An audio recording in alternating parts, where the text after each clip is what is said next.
A lot of video games have a very similar sort of structure, in which you have a good guy, who often is you. You have to collect things to earn points, and there are bad guys who are trying to kill you, to take your lives away. And there are various types of games. So there's first-person shooters, where it looks like you're looking through the person's eyes. There are platform games where you're sort of leaping around through platforms.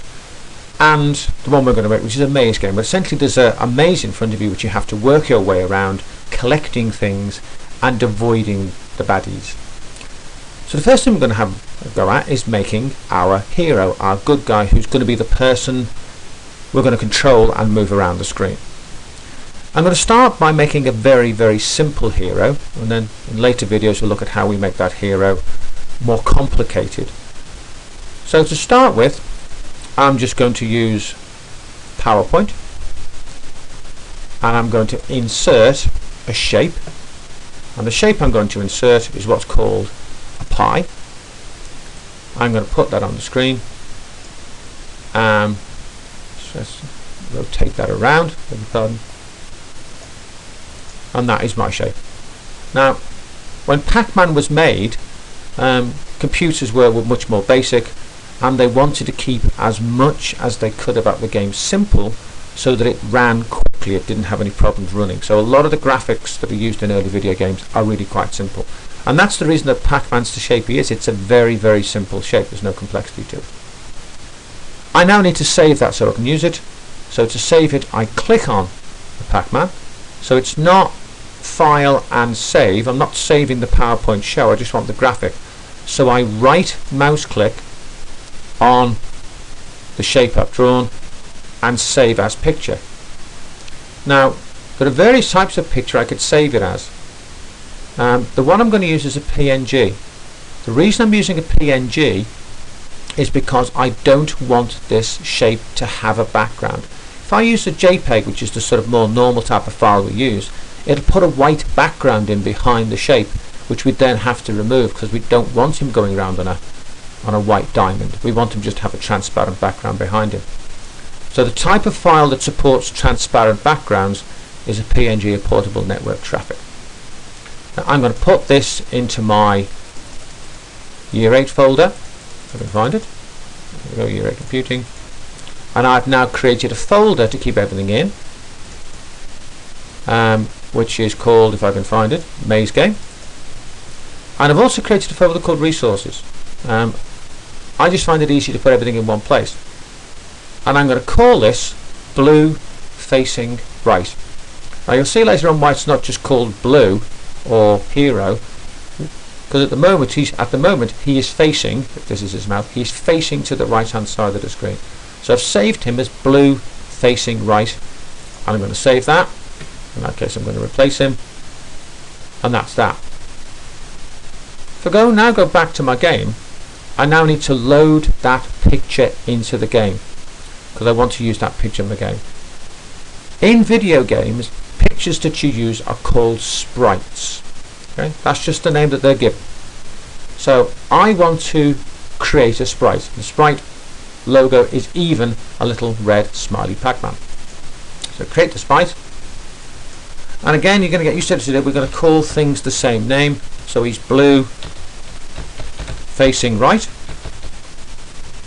and I'm going to load the picture in. Okay, I've got some other things which I'll be using later on. I click Open and click OK. Okay. So I've now created Blue Facing Right here. So I've now got a picture. Okay.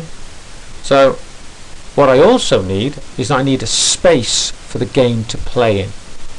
The space for the game to play in is called a room. So I need to create a room. So I go to Resources and I click on Create Room.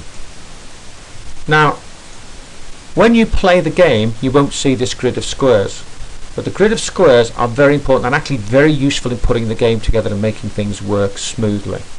Okay, most games that are built on a grid pattern to make it easy to put things in positions and make things move around in the correct way. the size of this grid, if I go into settings, is 640 pixels by 480 pixels, and that's going to be about the quarter the size of a computer screen, and that's probably fine. So, and each individual square is 16 pixels wide, which means I presume that's around about 30 by around about 40 small squares. So I've now got my room. Now what I want to do now is put my blue facing right, my hero, into the room. So my character is going to be in the room. Now anything you want to put into a room which is going to do something is not just a picture. Pictures don't do anything, and we want this character to move and to eat things and to do sort of lots of things inside the game.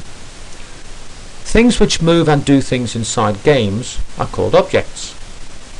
So I now need to create an object.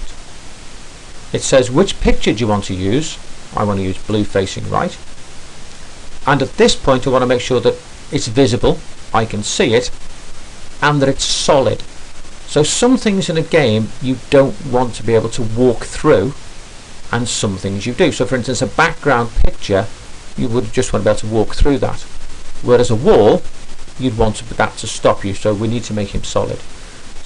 Now the name of the object, and you will get very, very confused if you don't start naming your objects, okay? Because you'll suddenly start not knowing which one's which, you put the wrong instructions on the wrong place, so it's very, very important to keep consistently naming things. So I've now got a picture, and I'm using that picture for my object, and I'm now going to put that object into my room.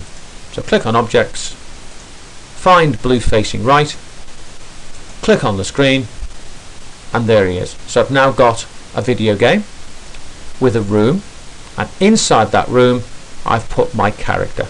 Okay, so what I need to do next is, by the look of him, change the size because he looks a little bit big, and then write some instructions so that I can control him moving around the screen.